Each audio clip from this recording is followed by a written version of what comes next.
Hey everybody, and welcome back to another Kraken Packs video. I am your host, MrBevers, and we're back again with 3 more mystery booster packs to replace our One of Everything Wednesdays. We're basically just opening these up to check out for value, dollar value, and the reason is because we are going to be putting anything over $1 into the Patron Pile. If you're unfamiliar with what the Patron Pile is a pile of cards where I put anything over $1 that I open up on this series on Wednesdays into that pile, and every patron at one of my Magic tiers or higher gets a card from that pile every month. That's right, that's just how it is. All of the tiers on my Patreon are labeled as such so that you know which tiers do include the patron pile pulls and all of that good stuff. So without further ado, let's get right into it. If you are unfamiliar with the mystery booster product, you have been missing out. You've been missing out. This product was probably one of the best products that they've created in the last, I don't know, I want to say 5 to 10 years, maybe even more than that. Like, this product was just phenomenal. And it's really good to draft. It's really good to build sealed commander decks from. It's so versatile in what you can do with it. That's why it's amazing. And it's packed with value. It's packed with value. That's why we can only have to open 3 packs each week on Wednesday to get enough cards to make sure the patron pile doesn't run out of stuff. So anyway, first of all, we've got a Humble here. Humble's not a bad little card. Not a bad little card. I don't know if it has a price tag on it, but we'll double check it at the end. And by that I mean I'll double check it when I'm editing the video, and I will put the price up on the screen if it does have one. Sarah's Embrace. And again, if you see me miss anything, please let me know in the comments below, right? Fairy Invaders. Humongulous. Good old Humongulous. Phyrexian Rager.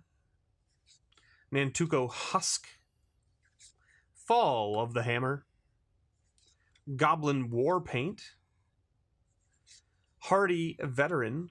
So as you can see, too, we got 2 white, 2 blue, 2 black, 2 red. Now we're on to 2 green. We've got Roar of the Worm. Then we have our multicolor card. We've got Obelisk Spider. I believe this slot it is always multicolor, and then the next slot is a colorless slot. So it's either a land or an artifact. And we got, or in this case, an Eldrazi. Eldrazi also colorless. Eldrazi Devastator. Then we get a card slot that is M15 or older. So here we've got Kervex Torch. A little card from, I believe that's Mirage. Yes. Then we've got our rare slot, which is an Eldritch Evolution. Not a bad little card. Great fun in Commander for sure. Very fun to play with. Kervex Touch is in one of my Commander decks as well, just because, you know, why not? It's an X spell. It's good stuff. And then we got a foil mythic here, Aurelia's Fury. Another great X spell. If you're looking for those X spells, another good one. You know, deals X damage divided as you choose among any number of target creatures and or players. Tap each creature dealt damage this way. Players dealt damage this way can't cast non-creature spells this turn. This was a great little card to help you, like, finish games out in the Return to Ravnica block, because you could basically make it so that none of their creatures could attack or block, right? So you cast it on their turn, right, at the end of their turn or whatever, or before their combat phase, and then they can't swing at you. They can't cast non-creature spells, and then next turn you get to swing in because they don't have anything to block with. Great little card. Great little card. Iona's Judgment. Court Street Denizen. Exclude.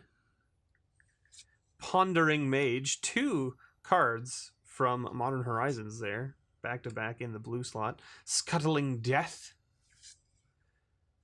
Calastria Nightwatch. Spike Shot Goblin. Burst Lightning.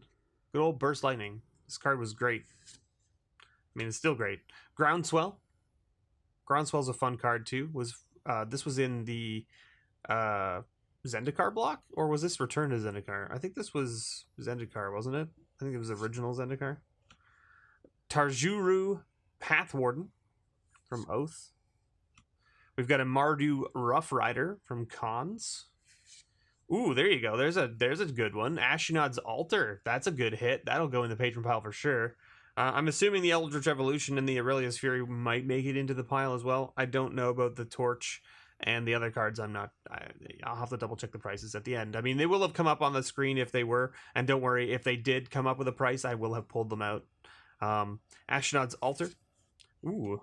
And then we've got a Greater Gargadon.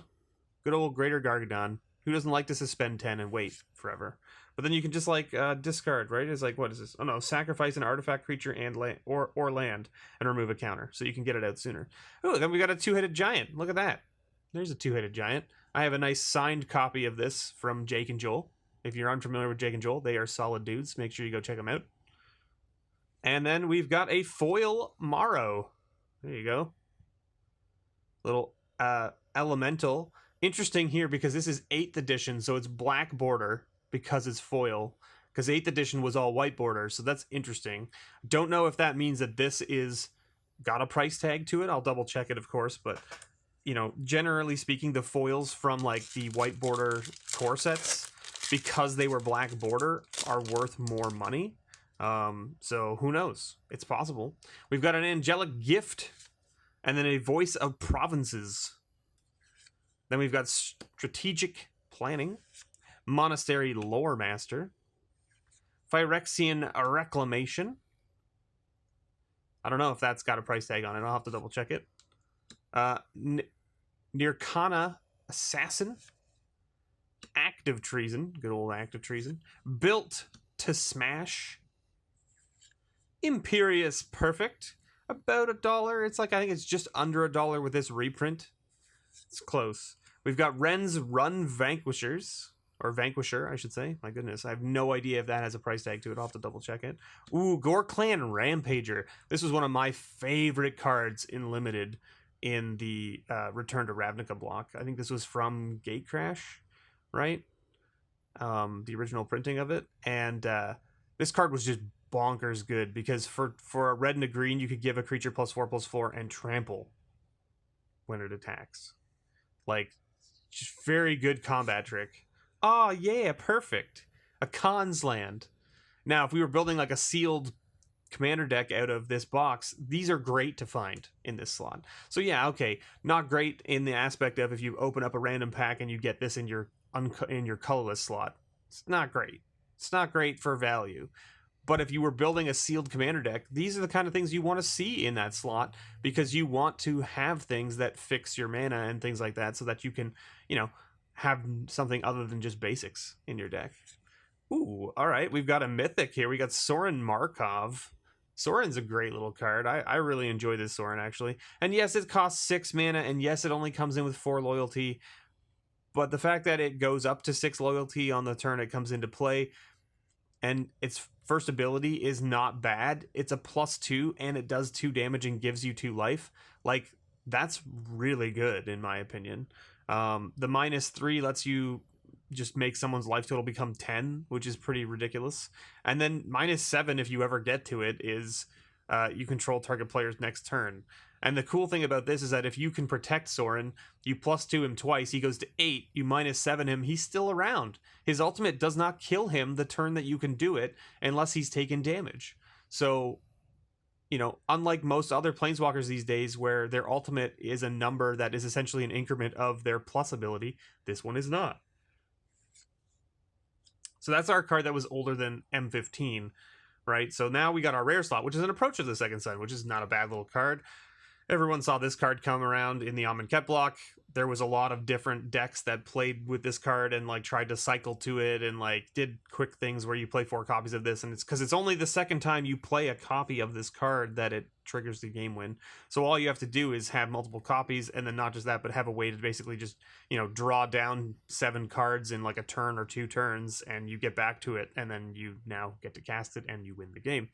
And then our foil is an Archetype of Endurance, which is from Born of the Gods, I believe. Yes, Born of the Gods. Gorgeous foiling on this one, by the way. It looks absolutely phenomenal. The foil looks great. Now, whether it will taco in a matter of moments, who knows, but that's how it goes. Not a bad little week. We're going to add a few cards, for sure, to the patron pile. I mean, like the Eldritch Evolution, the Ashnod's Altar, for sure. The Aurelius Fury is a maybe. I'm pretty sure the Sorin for sure, and the Maro is a possible as well, just because it's an 8th edition foil with black border. Yes, I know it's a reprint, but because it's black border 8th edition, it makes it a little bit more desirable. I don't know. The Imperious Perfect is close. Don't know. Same with the Greater Gargadon. Is also pretty close. I don't know if it's still over $1 or not, but we'll see. I don't believe the Two-Headed Giant. I don't believe the Approach of the Second Sun are going to make it into the pile. And of course, I'll check all of the other prices as well as we went past them, just in case there's anything that maybe caught my attention that like maybe that had a price tag and I just didn't realize. Anyway, thank you so much everyone for watching. I hope you all enjoyed this little video where we're adding cards to the patron pile and opening up some mystery boosters. Have yourselves a wonderful day, and as always, may your pulls ever be better.